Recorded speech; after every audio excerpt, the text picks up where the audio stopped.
Ani ikut campur. Anggota Grip Jaya yang ditolak tersebut terdiam sejenak, lalu menghubungi Bang Jago lewat ponselnya. Tak lama berselang, Bang Jago datang dengan langkah kasar, disusul beberapa anggotanya yang lebih besar dan lebih sangar. Bang Jago mendekati Muriono dengan senyum sinis di bibir. "Kamu baru di sini ya? Atau kamu memang ingin coba-coba?" Katanya sambil menepuk-nepuk bahu Muriono dengan tangan yang keras. Muriono tidak mundur. "Saya bukan coba-coba, saya cuma mau tahu. Kalau saya bayar, apa yang saya dapat?" Dalam hitungan detik, pukulan mendarat di wajah Muriono. Satu pukulan keras dari Bang Jago membuatnya tersungkur ke atas lantai basah pasar. Gerombolan anggota Grip Jaya langsung mengeroyoknya.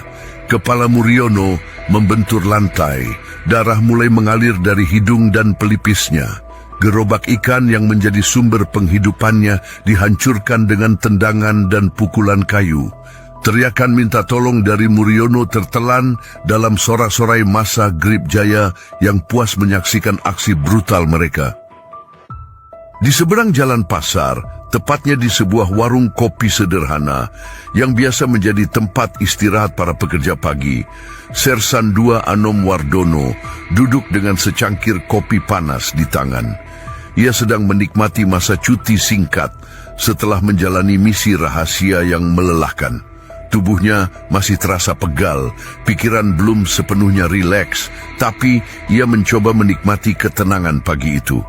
Namun ketenangan itu buyar begitu ia melihat rombongan Grip Jaya masuk ke dalam pasar. Anom memperhatikan dari kejauhan. Ia bukan orang biasa. Pengalamannya sebagai anggota Kopassus membuatnya cepat membaca situasi.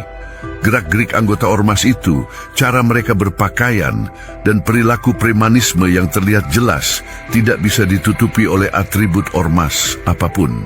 Saat Muriono mulai bersuara keras menolak pembayaran, Anom langsung merasakan bahwa sesuatu yang buruk akan terjadi. Dan benar saja, beberapa detik kemudian pengeroyokan dimulai. Dengan tenang, Anom mengeluarkan ponselnya dari saku celana. Ia merekam kejadian tersebut tanpa suara, fokus pada detail wajah pelaku, identitas seragam, hingga gerakan kelompok mereka. Setelah cukup mendapatkan bukti visual, ia langsung mengirimkan video secara live ke markas Kopassus. "Kirim bantuan pasukan," ini di Pasar Tambun Raya. "Ada aksi pemukulan dan intimidasi oleh ormas Grip Jaya," ucapnya singkat melalui pesan suara ke komandannya. Setelah itu, ia bangkit dari kursinya, menegakkan punggungnya, dan mulai menyeberang ke pasar. Matanya tajam, langkahnya mantap. Ia tahu apa yang harus dilakukan. Anom tiba di lokasi pengeroyokan dengan langkah yang percaya diri. Meskipun ia hanya seorang diri menghadapi puluhan anggota ormas berseragam hitam. Suara riuh dari massa Grip Jaya mulai mereda ketika mereka menyadari kehadiran seorang pria berseragam lengkap Kopassus. Muriono tergeletak di lantai basah pasar, darah mengalir dari wajahnya. "Segera tinggalkan tempat ini adalah pelanggaran hukum." Ia tidak menunjukkan rasa takut, bahkan saat berdiri hanya beberapa langkah dari Bang Jago yang masih berdiri di tengah kelompoknya dengan ekspresi sinis. Namun alih-alih mundur, Bang Jago malah tersenyum dingin. "Kamu siapa, Pak Tentara? Lagi cuti ya? Pulang sana, urus negaramu sendiri." Beberapa anggota Grip Jaya tertawa keras mendengar ucapan Bang Jago. Tapi Anom tetap tenang. Posisi tubuhnya siap dalam formasi bela diri dasar. Ia tidak berniat mencari perkelahian, tapi ia juga tidak akan mundur. Dengan suara lebih rendah namun tetap tegas, ia berkata, "Saya memberi kalian kesempatan terakhir untuk pergi tanpa konsekuensi. Kalau kalian memilih tetap di sini, maka kalian harus siap bertanggung jawab atas semua tindakan kalian hari ini." Sekilas, diam singkat terjadi. Lalu, tanpa aba-aba, salah satu anggota Grip Jaya melompat maju, mengayunkan tinju ke arah kepala Anom. Pertarungan pun dimulai. Pukulan pertama mengarah ke kepala Anom dengan kecepatan cukup tinggi, tapi refleks dan pengalamannya sebagai prajurit Kopassus membuatnya mampu menangkis serangan itu dengan gerakan cepat dan terukur. Ia langsung merespons dengan tendangan pendek yang mendarat di perut lawannya. Anggota Grip Jaya itu tersungkur sambil memegangi perutnya, mengeluh kesakitan.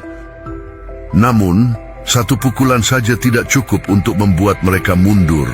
Dalam hitungan detik, 5 hingga 6 orang dari kelompok Grip Jaya mengeroyok Anom secara bersamaan. Mereka menyerang dari berbagai arah.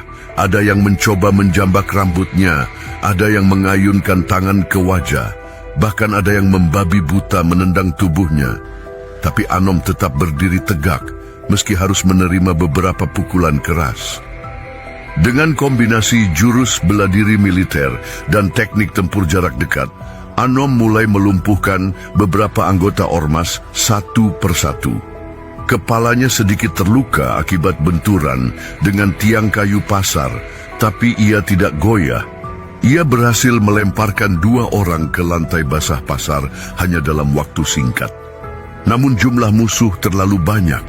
Tubuhnya mulai lelah, napasnya tersengal-sengal, dan darah mulai mengalir dari sudut bibir, serta sudah nyaris tak berdaya. Bantuan datang.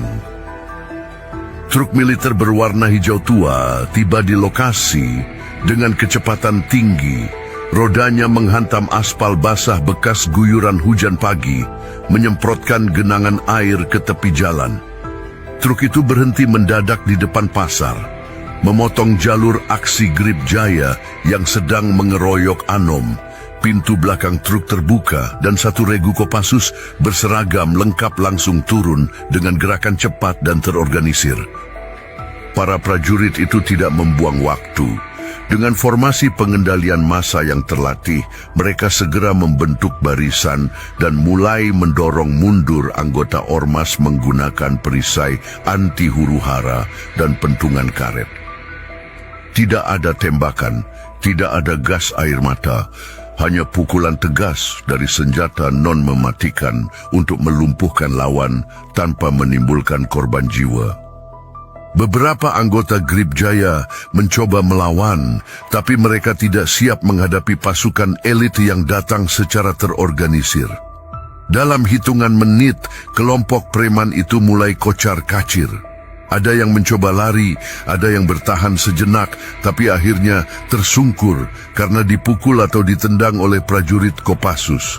Bang Jago sempat mencoba memberi komando agar rombongannya tetap solid, tapi suaranya tenggelam dalam desakan massa yang mulai panik. Anom yang masih terluka berdiri di tengah kerumunan, napasnya tersengal-sengal. Seorang prajurit Kopassus langsung mendekatinya dan membantunya duduk di pinggir trotoar. "Kamu hebat, Anom. Sekarang kita yang ambil alih," kata prajurit itu sambil menepuk bahunya. Di sekeliling mereka, suasana pasar mulai berubah.